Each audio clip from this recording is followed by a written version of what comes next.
After reflecting on the $3 million inheritance, I made a major decision to divide it equally between my mother and me. This choice followed closely after my father's funeral. While going through the inheritance paperwork, Jack, without asking, warned me not to be too greedy. My mind raced. This was my chance to leave my job behind. I felt immense gratitude toward my late father, but also frustration over his reluctance. Ignoring the confusion, I shot back, unintentionally letting slip Jack's criticism of my father. As Jack and my mother-in-law discussed buying a new car and going on a shopping spree, I struggled to hold back my emotions. The situation had taken an unexpected turn, and I felt overwhelmed. In a moment of desperation, I asked for financial help with household tasks, only to be met with insults directed at my father. Living with Jack and my mother-in-law felt unbearable. I pushed my anger down, forced a smile, and reluctantly agreed to their plans. I'm Kelly Cohan, a 38-year-old housewife working alongside my husband. My parents, both doctors, ran a respected clinic in our town. As their only child, I was deeply loved. Although they were initially disappointed by my choice to work in pharmacy instead of following in their footsteps, they eventually supported my decision. Tragedy struck when my mother died unexpectedly in an accident, leaving my father and me devastated. During that difficult time, Jack, who was then my boyfriend, offered unwavering support. Even though he worked a regular job in the food and beverage industry, I believed our love could overcome any challenge. My father's approval of Jack made me feel even more confident in our relationship. But when we visited Jack's family to announce our engagement, his mother's harsh words about me being too old and unattractive for Jack stung. Jack defended me, but his reasoning was based on my financial stability rather than my personal qualities. His mother seemed to care more about this than about me as a person. Despite the rough start, Jack was thrilled after gaining his mother's acceptance of our marriage. Even though we had resolved the issue with his mother, a lingering unease stayed with me. As we prepared to marry, my father surprised me with a luxury apartment in New York City as a gift. I eagerly shared the news with Jack, emphasizing that it wasn't just a gift from my father, but our new home, where we could build our future together. Jack's delighted smile marked the beginning of our married life. However, after we got married, I began to notice troubling patterns. Jack, who had lived with his parents until then, seemed utterly helpless when it came to household chores. Cooking, doing laundry, or even basic cleaning were beyond him. Despite my desire for shared responsibilities, Jack's indifference only frustrated me further. During our first year of marriage, I assumed it was just part of the honeymoon phase and carried the load alone. But by our second year, juggling work and household duties, I reached my breaking point. Gathering my courage, I confronted Jack about sharing responsibilities. His response was dismissive. He claimed to be too tired from work and admitted he was bad at chores, leaving me to take care of everything without any acknowledgement. Despite my best efforts, Jack remained largely absent from the housework, leaving me to bear the entire burden. And that wasn't the only issue. Marrying Jack meant dealing with his mother's constant demands and peculiar expectations. On Mother's Day, I tried to show appreciation by buying her a nice scarf and some lotions, but she disapproved of the gift, claiming it wasn't up to her standards. Even though I tried to explain, she insisted on luxury items. Discouraged, I turned to Jack for support, only to be told to comply with her wishes. As a result, we began giving her cash, as she demanded, further straining our relationship.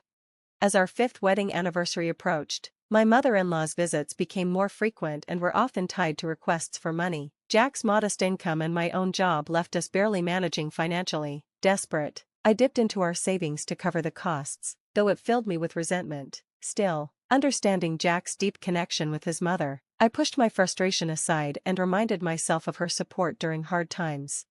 By the time we hit our 8th year of marriage, little had changed. I was still shouldering the household duties and supporting my mother-in-law financially. Then, everything changed when I received a devastating call from my father, revealing his terminal cancer diagnosis. He spoke calmly, urging me to accept what was happening. As tears welled up, I sought comfort from him, grappling with the inevitability of his decline. Balancing work, home responsibilities, and hospital visits became an overwhelming challenge. My job allowed some flexibility, but managing the house was becoming increasingly difficult. When I told Jack that I needed to focus on my father, his reaction was detached. He simply acknowledged how hard the situation was. His single visit to the hospital felt distant, and I was consumed with caring for my father. Any spare time I had went to him, leaving little room for Jack.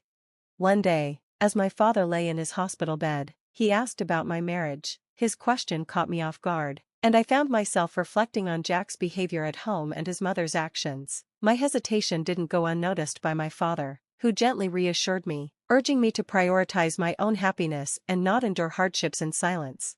I held his hand tightly, tears flowing freely, as he offered me comfort in his final days.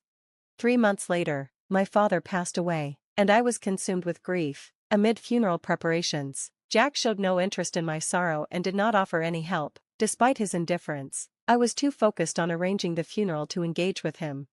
The funeral, however, was filled with warmth as friends and loved ones gathered to say goodbye. Jack and his mother attended, though they seemed detached. The day after the funeral, I received a call from a lawyer about my father's inheritance. The lawyer explained that, after taxes, my father's estate amounted to over $3 million, earned from his work as a doctor and real estate investments. To my surprise and relief, I was the sole heir to the entire estate. Stunned by the enormity of the inheritance, I set the process in motion. When I returned home, I laid out the documents on my desk and began reading them, but fatigue soon overtook me, and I fell asleep on the couch, momentarily escaping my grief. When I woke, I heard cheerful voices nearby. Jack and his mother had arrived. I was bewildered by Jack's sudden enthusiasm. I noticed Jack holding the inheritance papers I had left on the desk. Furious and shocked by his invasion of privacy, I confronted him about going through the documents without my permission, but before I could say much, my mother-in-law, unfazed, chirped, "Wow, a $3 million inheritance? That's incredible. Now we can live comfortably for the rest of our lives." Confused by her sudden excitement, I couldn't process what she was saying. Jack's tone shifted as he spoke seriously. "By the way, about this inheritance, I've decided it'll be split between me and my mom." This was all happening right after my father's funeral. Jack had already gone through the inheritance documents meant for me, and now he was telling me not to be greedy. "I can finally quit my job, thanks to that old man," he added, referring to my father. Taken aback, I blurted out, "Old man? Are you talking about my dad?" Ignoring my shock, Jack and my mother-in-law excitedly discussed plans for a new car and a shopping spree. Overwhelmed, I couldn't hold back anymore. They were disregarding my father's memory and burdening me with household chores, and I reached my breaking point. With forced composure, I pretended to agree to their plans. My mother-in-law, satisfied with my response, cheerfully told me, "That's the spirit, Kelly. Now make sure you work hard. We can't let our savings shrink, so work hard." From that point on, Jack and his mother lived recklessly, like they had lost all sense of responsibility. Jack quit his job hastily, and my mother-in-law practically moved in, leaving me to handle all the household duties. They began splurging excessively, draining both our joint account and my personal savings. When I expressed concerns about their spending, Jack dismissed them. "With $3 million coming in, who cares about a few expenses?" he said, frustrated. I told him firmly, "I've already stopped it," but Jack ignored me completely. A month later, Jack and my mother-in-law took an impromptu trip to Hawaii, without inviting me, and left me alone at home. After they left, I decided it was time to take action. A week later, while relaxing at home, I heard a loud knock on the door. I checked the intercom and saw Jack and his mother in aloha shirts, standing outside. "What do you want?" I asked coldly, my anger barely contained. "Jack, why won't the door open?" I heard him ask, confused. I answered through the intercom, "I changed the locks, so of course, it won't open." "What? Why?" Jack exclaimed, his voice growing frustrated. "Let's talk this over at the cafe," I suggested calmly. "You go ahead, I'll join you shortly." After some shouting at the door, they reluctantly went to the cafe. Once I was sure they had left, I followed.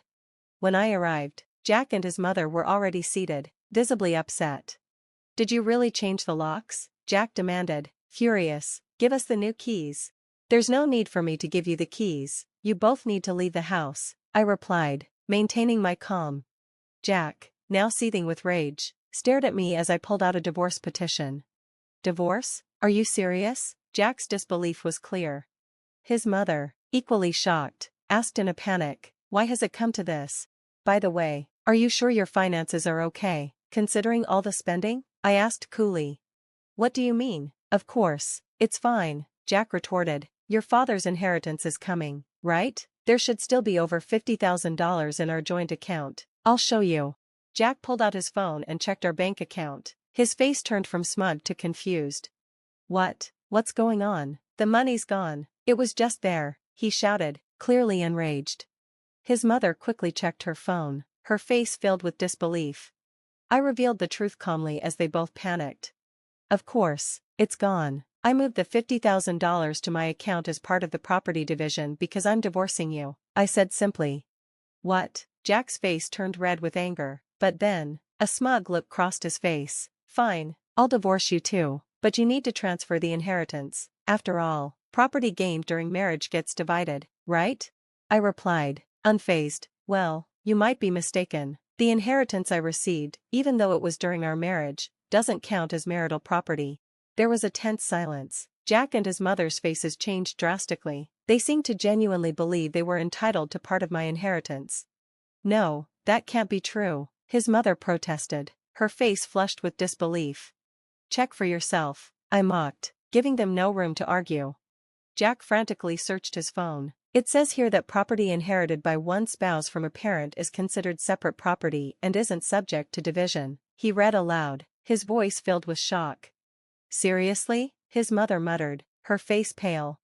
Jack now approached me, desperation in his eyes. Kelly, please don't divorce me. I have no savings and no job. How am I supposed to live if you leave me? I looked him straight in the eye and spoke firmly. You need to take responsibility for your actions. I will never forget how you treated me. I'm divorcing you, and I'll go to court if necessary. Intimidated by my newfound resolve, Jack and his mother shrank back, their faces filled with fear. I left them in their dejected state, walking out of the cafe without looking back. The divorce proceedings went smoothly, and the $50,000 I moved from our joint account was acknowledged as part of the property division. Eventually, I succeeded in getting Jack and his mother out of my life.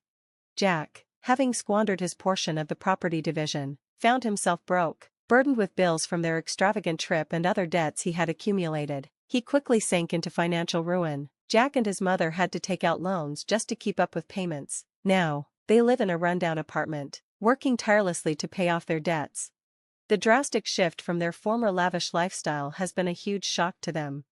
As for me, I sold the condo I shared with Jack and moved into my father's old apartment. I continue working as I always have, but now, with my inheritance, I live comfortably. With a heart full of gratitude toward my late father, I'm determined to start fresh and embrace the life ahead. I'm committed to protecting my happiness and living in peace. Thank you for watching. See you again in the next video. Stay amazed.